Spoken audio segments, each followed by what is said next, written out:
Warning, this podcast contains themes of extreme violence and murder. Subject matter may be offensive to some listeners. Discretion advised.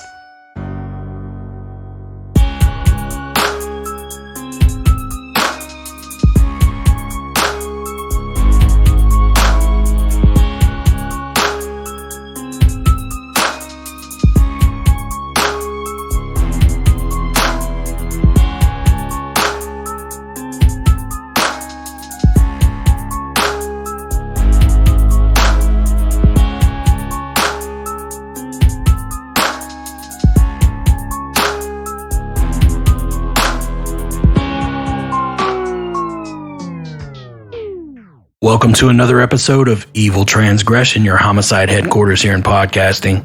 I'm Josh, and with me as always, Dustin and Rex. What's going on? Hey, what's up?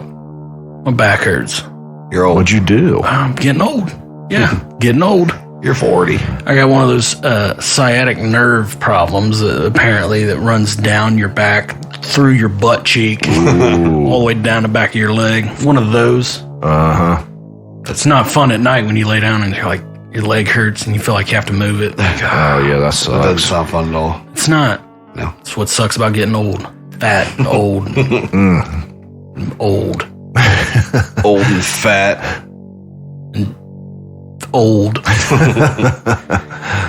It is like when you hit a certain age, everybody's like, oh man, getting old's not too bad. Dude, when I hit a certain age, it was like I woke up the next morning like, oh God.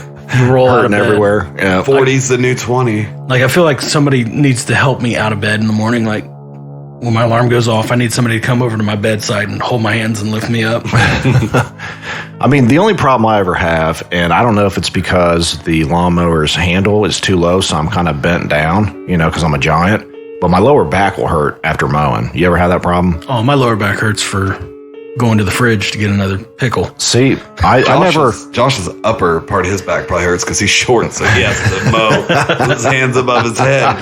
Joke than you, I got a tractor. Yeah, that's the only time. Normally, I'm not in pain at all. I'm usually feeling pretty good, but that screws me up every time. Rubbing in. You're welcome.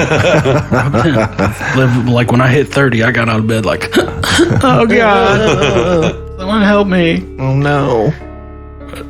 But other than that, life is good, I guess. I mean, It is. other than being in extreme pain every day. Wishing your life away. Yeah. Just rub some icy hot down there. Dude, I would take a bath in icy hot if it would make the pain go away. Well, I guess it is your nerve, so that's not going to help. You ever see some of those videos on YouTube where they're like, oh, such and such comes in for a back reset, and they'll show them like cracking their back. I've never been to a chiropractor. Have you? One time. How'd it go? It went pretty good. They actually x-rayed my neck, and your neck's supposed to be at a 45-degree angle or curve. Mine's at like 13 degrees. They're like, oh, we can straighten this out for you. However, I've seen other people over the years that have had neck work done, and it screwed their neck up worse. It like breaks up the cartilage. Really? That's what I'm afraid of.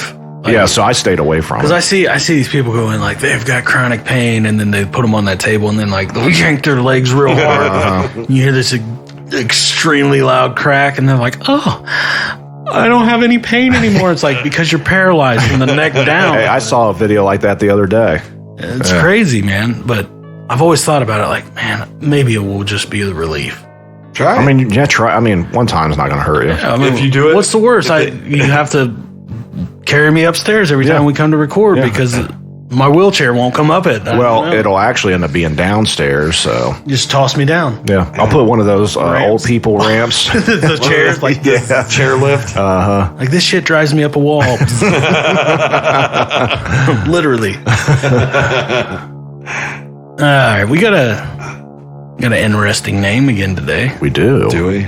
Bloody Bill. Bloody Bill. Oh, Bloody Bill. Bloody Bill. He was an outlaw. Back in 1850 Texas. Where's Bloody Bill? Bloody Bill. I think he was an Indian outlaw. Cherokee and Choctaw. My baby's just a Chickasaw. Yeah, you're going too far. How do you not, though? I know, you have You can't throw me a meatball and not expect me to put it over the fence. Or in your belly. It will go in my belly. I'm not a huge fan of the meatballs, though.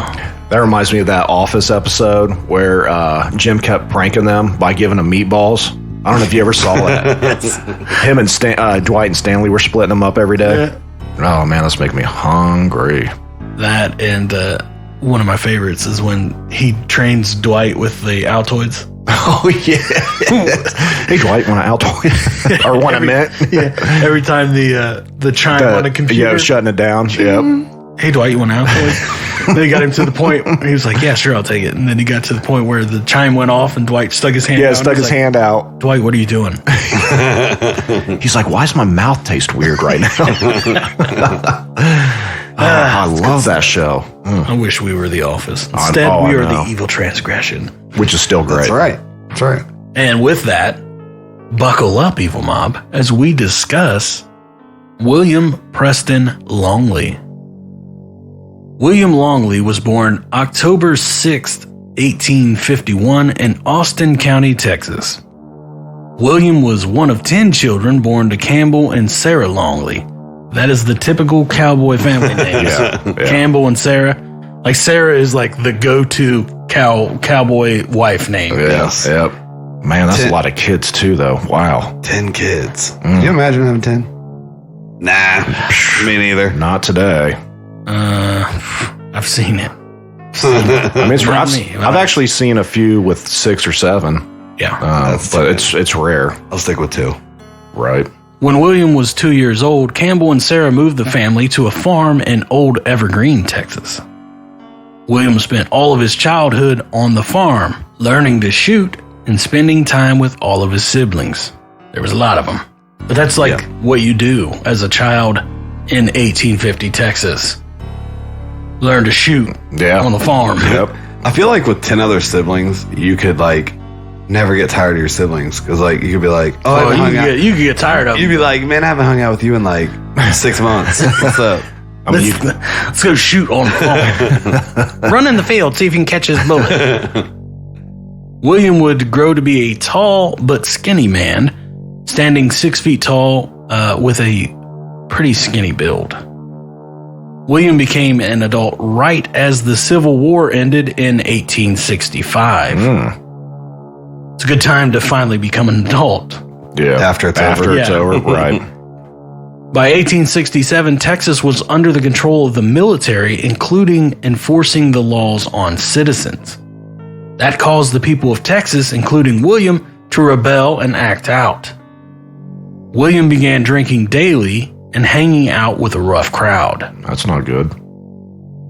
Here's where we're going to get into William's criminal career and the start of his downfall. In December of 1868, 3 former slaves named Green Evans, Pryor Evans, and a man known only as Ned were riding their horses through Evergreen on their way south to visit some friends when the group ran into William and a few of his friends. Out of nowhere, William and his gang forced the 3 men into a creek at gunpoint. Green Evans panicked and tried to get away. William and his friends started firing at Green, hitting him multiple times, killing him instantly. The other 2 men escaped unharmed. So, you let the other 2 go was not a good idea, I guess. Well, my thing is, I want to know what led up to it. Yeah, I mean, like were they doing it just to do it? I guess. Like, is that how people used to be back in the day? Like, apparently, if you're a piece of crap, you're like, hey, here comes some people. Force them into the creek and shoot them. I mean, you still see it today. Look at the dude that just walked by a lady and punched her the other day. Yeah. You know, just for no reason. I don't know if they were just trying to get money from him. It was, because after killing Green, the men searched his pockets in hopes of finding money. William drifted through Texas over the next year, hitting saloons and gambling. That is where he met notorious Phil Coe, an Old West gambler and businessman. Going to the saloons. Finding Phil Coe. Phil Coe. Phil Coe, ain't that like a gas station? Going down to Phil Coe, get me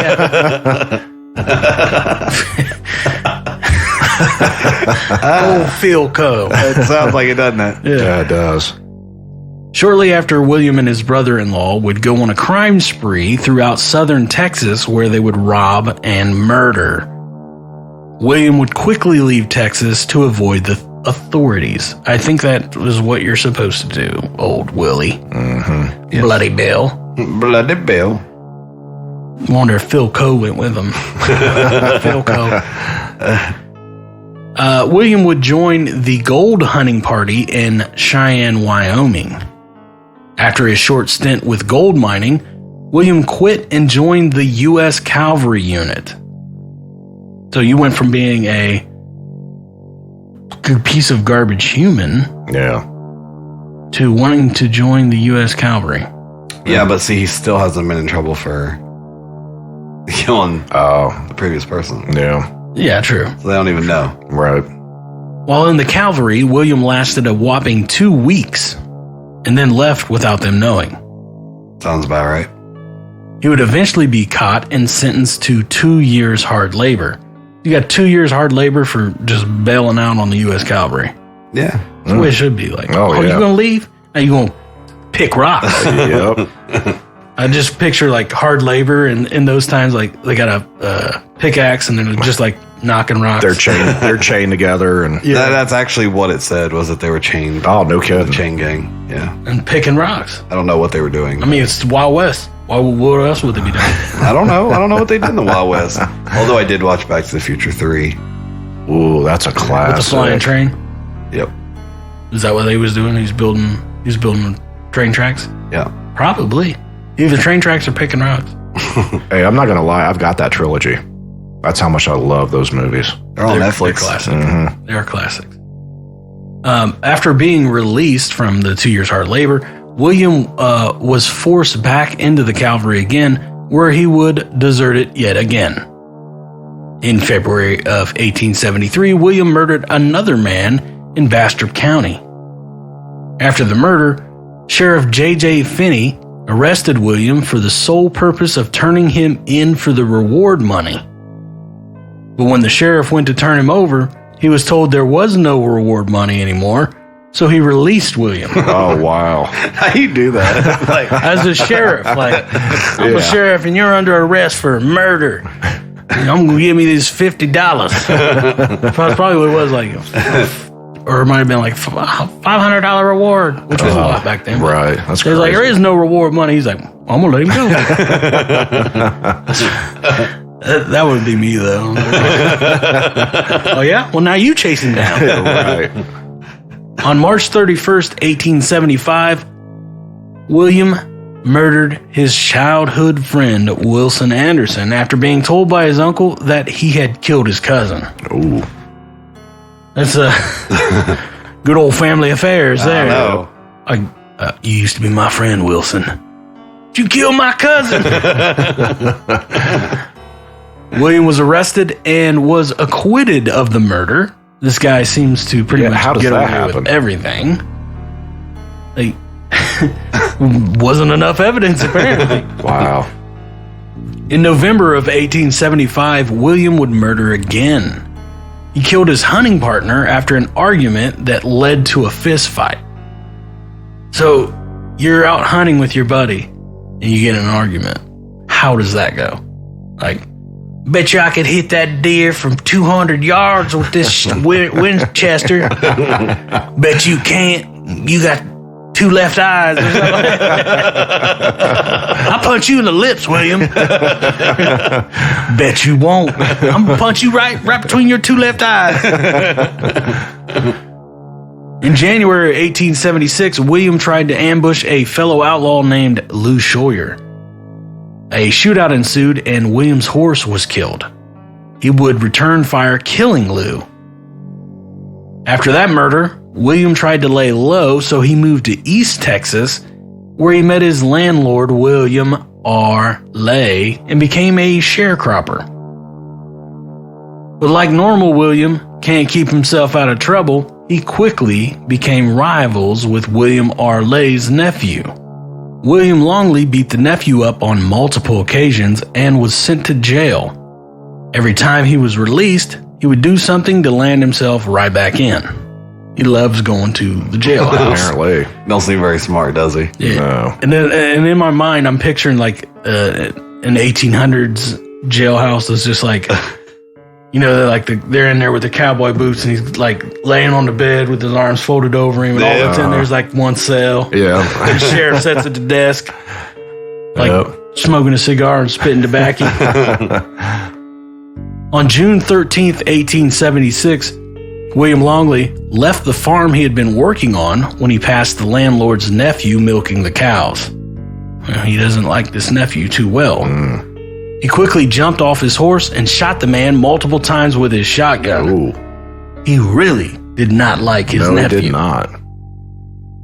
Like any good Western-style badass, this story would not be complete without a prison break. Shortly after the murder of the landlord's nephew, William headed to Grayson County, Texas, to break out two of his friends by overpowering a guard. On June 6, 1877, William Longley was finally arrested by Sheriff Milt Mast without incident. That name's badass. What, Yeah, it Milt is. Mast? Milt Mast. Sheriff Milt Mast here. That's a good one. We were born in the wrong time. We were. We were. We totally could have rocked out in the 1800s, Hell yeah. in the Wild West. Three of us, we'd have been like Tombstone. Would have been awesome. We'd have been dead immediately. Probably like with rattlesnake bites. Right. He got killed because he had dysentery. Crapped himself to death.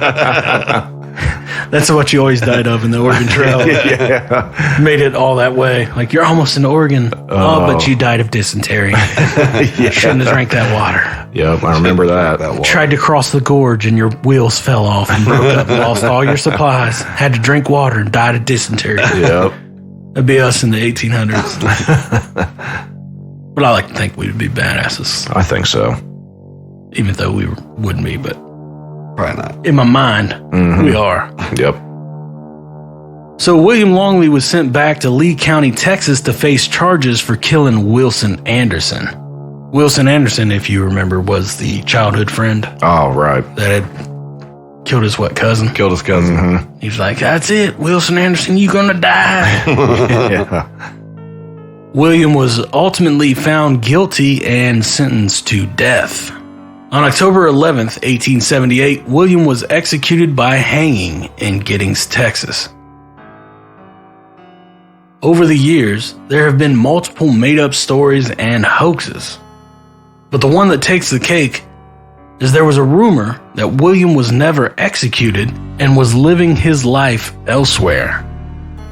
In 2000, so over 100 years later, they exhumed his body, well, what was left of it, and ran DNA tests, and it came back that it was, in fact, William Longley. He was dead. He was. Yeah. All this time. It was talking trash. Right. Like, well, it's probably how good myths are made, like good stories. Right. Yep. You don't want to go out in them woods. William Longley's out there. Bloody Bill roams the woods at night. He was never killed. He gets on his ghost horse and rides around. Going to saloons. Another interesting fact is William's weapon of choice was a pair of Dance 44 revolvers. They're basically a Texas knockoff of the Colt 44 Dragon. Pretty sweet. Yeah. But they're knockoffs. Like, give me them Dance 44. Pew, pew, pew. Ping, ping, ping. They make you dance. Dance, cowboy. Oh, man. It'd have been sweet to be born then. Right. Like I said, we would have never survived. No, but if no. we did, it would be fun. It would. Yeah. And then we'd miss like social media and MTV. Yep. Pros and cons to everything. Yeah. The internet. Solid healthcare. Yep. Yeah. Yeah. Oh, I got he's having a heart attack. Give him an aspirin. I broke his arm. Give him an aspirin. He's got dysentery. He dead. You have to poop in an outhouse. It's not No, nearly as fun. And what did they use for toilet paper? Their socks. Socks. Give me the Tree leaves? handkerchief. You have to Who walk- needs toilet paper anyway? There wasn't Charmin, that's for sure. Maybe tree leaves. That would suck, though. Just imagine if you accidentally grab like poison ivy. Dustin's like, I've done that. What have you done What? with poison ivy in your undercarriage? I've never. In your Never. The way he said that shows me Oh yeah, he had to hesitate. he's had some poison ivy plums before. Yeah. But that is the story of William Longley, the outlaw killer. Good stuff. I like that. Yeah. Fancy. Well, you should. You wrote it, Dustin. I like it. I like it a lot. I like cowboy stories. Rex, what do you got, buddy? All right. If you haven't done so, go to our Facebook page. Give us a like. If you have any comments, questions, ideas, you can email us at eviltransgression@gmail.com. You can also go to eviltransgression.com and check out our link tree, our tip jar, Patreon. Leave us a comment, send us a suggestion. You forgot about the store. Check out the store. We do not have hats yet. I don't think they're surprised. Surprise, don't have a hat. I've been asking for hats since like the second day Oh, yeah. of podcasting in 1987. Yep. I was like, man, I really because I don't have a whole lot of shrubbery on top, and the sun kind of likes to burn my scalp. I can see. So I was like, sure wish I had a hat. And then everybody's like, I sure wish you guys sold hats. And I was like, Dustin, when are you gonna get his hat? Oh, tomorrow. Yeah. Shut up! I ain't never said that. Every time I taken say care it, of. what's his response? I'm working on it. I'm getting right on it. Yep. I am. It's gonna be taken care of. Trying to find a good, solid hat. Hasn't found one yet. Nope. Hey, I would wear one of those old hats, like the bills are made out of like cardboard and they never yeah. like, keep warm. I'd take a bucket hat at this point. I'd take a 10-gallon, what's the cowboy hats? Didn't they just call it a 10-gallon hat? Yeah. Give me one of those. Yeah. The Evil Transgression logo. Sweet. Well, I'm gonna switch gears here and go over to your segment of some evil love. Oh, okay. Ooh. I would like to read a couple that I think are great. So, this one is from Lady Butterfly. Ooh. I like it. She says, "I love you guys, Dustin. You are my favorite. That's why I picked this 5 stars." Dustin wrote this himself, obviously. She said, "Hey Dustin, screenshot my review and post it on your Apple product. I rock with Samsung." Ooh. So You do or she does? she does. She does. That's what she said. How do you know it's a she? Lady Butterfly. It's 2021. That don't work. And then I would like to read another Johnny Utah comment because this one's hilarious. And it Oh, he's cracks got me another up one? every time I read it. Johnny Utah's funny. It's from the when you did the From the Bank to the Grave episode. From the bank to the grave. Oh, that was the gentleman that won the lottery in Florida. Yep. Yeah. He said, "You left out the part where Dee Dee is one fugly fat bag of trailer park goo." Fugly. Oh, that is Fugly awesome. fat bag of trailer park goo. I love it. Oh, hilarious. Johnny Utah, you are classic. Yeah. And then last but not least, Megan. And this one is just solely because everybody that listens to us feels the same way. She says, "As a born and raised Californian, fuck Gavin Newsom." And I get on board with that. Nice. So, Megan, thanks. Megan, thanks for agreeing with us. Gavin Newsom. So if you want to be on that little segment, leave us a review. Yeah. Yeah. It can be good or bad. Just let us know how you feel. If it's bad, I'm not going to talk about it. Just print it out and use it to wipe our yourself. hind ends when we go to we've time traveled back to the 1850s. Perfect. But highly recommend that you suggest this show if you enjoyed it. If you didn't enjoy it, you don't have to. I'm not begging nobody that doesn't enjoy the show.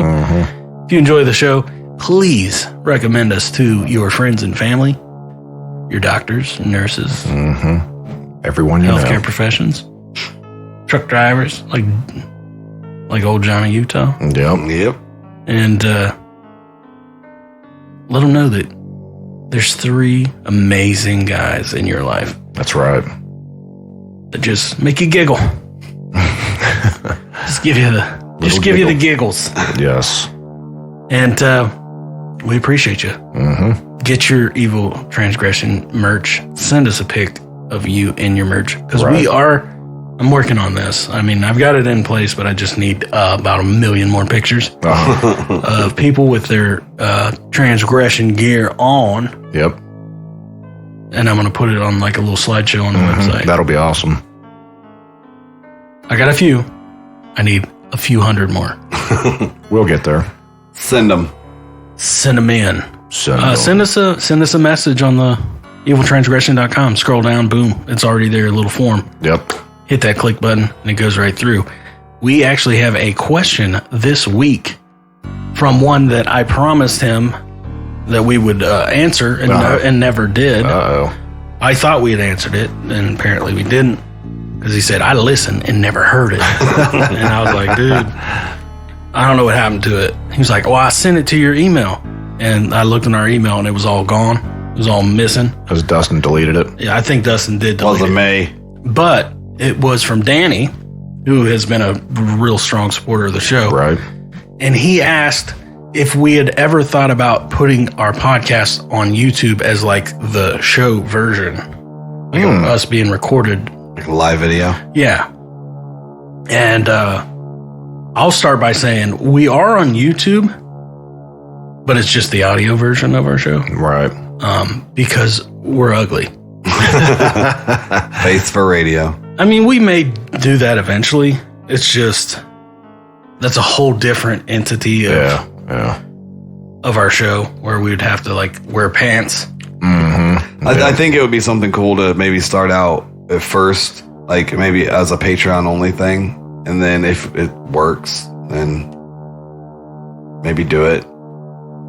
But Yeah, we could. Yeah, I mean, once the studio gets done, and I can see how we're going to lay things out. Right. It's a possibility.